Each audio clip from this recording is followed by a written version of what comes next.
Hey, what's good, everyone? I want to welcome y'all to another episode of Triggered News Topics. And I am your host, Thy Lord, Amun Ra. And today's commentary is titled White Supremacy's Immunity of the Law.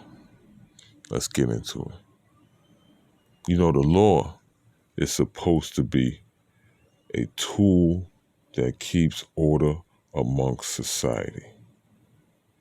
Something to keep the powerful in check while also protecting the weak. An all around deterrent of chaos. But in order for this social mechanism to work, there must be consequences for those that break this social contract. Some form of restitution, whether it be fines, loss of finance, whether it be prison time, loss of freedom, or in some cases, would be death sentences, loss of life. But what happens when there is preferential treatment of one group over all the rest? When that one group dictates the law but doesn't follow their own laws. Some will call that pandemonium. And that is what we're dealing with for a while now, in this country at least. Yes, the good old U.S. of A. has been involved in multiple wars. And time again, them preferential people that are so-called in charge always wants to project the idea and the image that they are the law-abiding good guys bringing in order to the world. But we all know in the aftermath, when the dust settles and the truth comes to light, these so-called good guys are actually the perpetrators. For example, the war in Iraq, the so-called good guys told us that Saddam Hussein, the Iraq president, had weapons of mass destruction. Or like when the so-called good guys told us that Muammar Gaddafi of Libya or al-Assad Bashar of Syria were using chemical weapons to gas out the civilians of their countries. Ooh. And acts like that are considered red lines because the use of chemical gas weapons are what we call war crimes, a major violation of international law. So, because of that reason, we've been at war with practically the whole Middle East. Now, once again, in the Middle East, there is another war happening, and that is the Israel and Hamas war. And once again, the narrative that is being pushed is that Israel, along with the United States, are the good guys, and Hamas, along with Palestine, are the bad guys. But if you are a logical person that has the ability of critical thinking, then we all can see that the so-called good guys have, first of all, stolen the land and are constantly oppressing and killing the civilians of the land, which are called the Palestinians. And the land is called Palestine. with immunity, they are and have been doing it for a while now. The bombing of residential neighborhoods, the bombing of hospitals, the bombing of schools, the bombing of churches, all violations of international law, but yet no consequences for this blatant act of barbarism.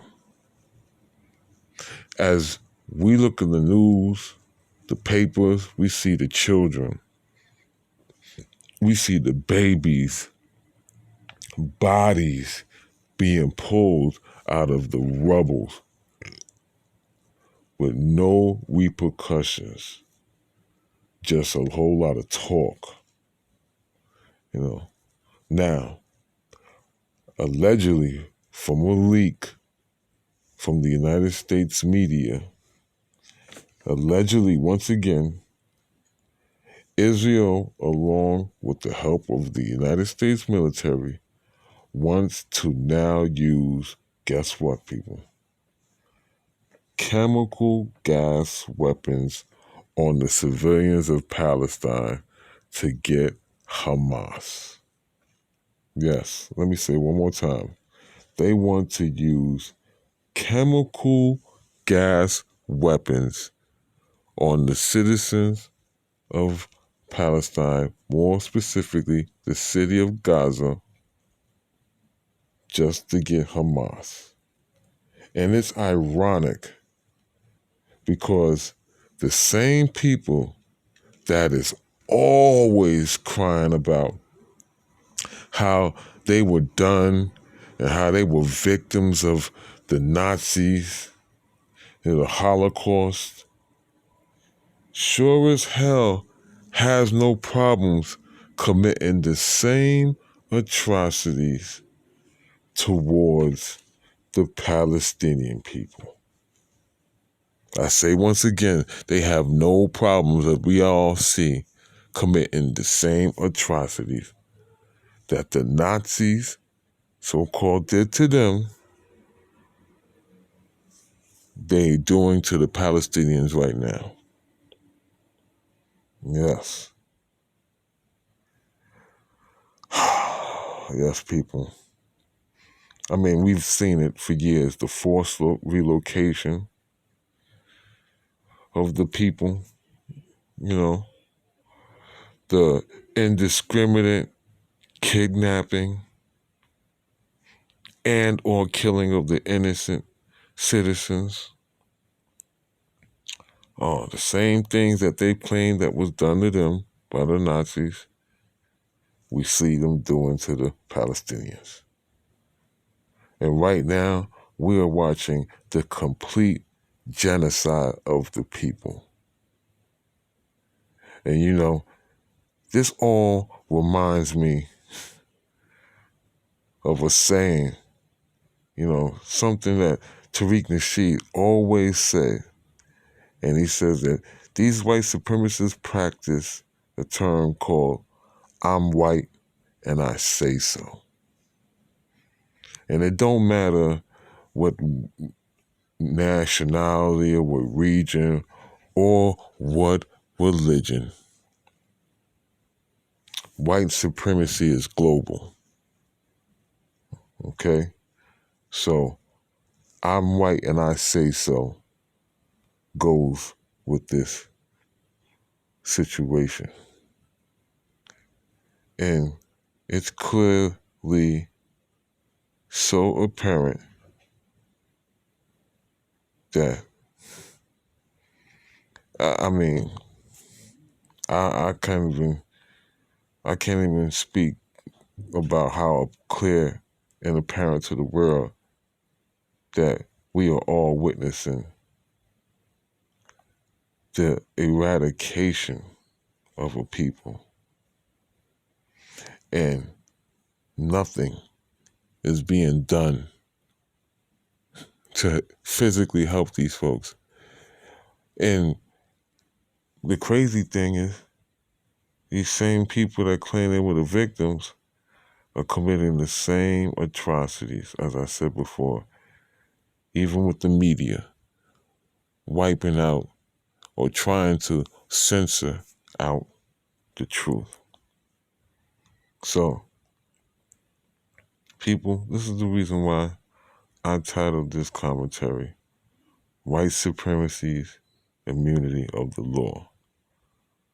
Because that's what it seems that they have, these folks that are involved with this. I want to say thank you for everyone for listening. Hey, don't forget, everyone, please subscribe, hit that like button, and if you have comments, leave it in the comment section. I want to say thanks again. I'm your host, Thy Lord, Amen Ra, and this is Triggered News Topics. Have a good evening.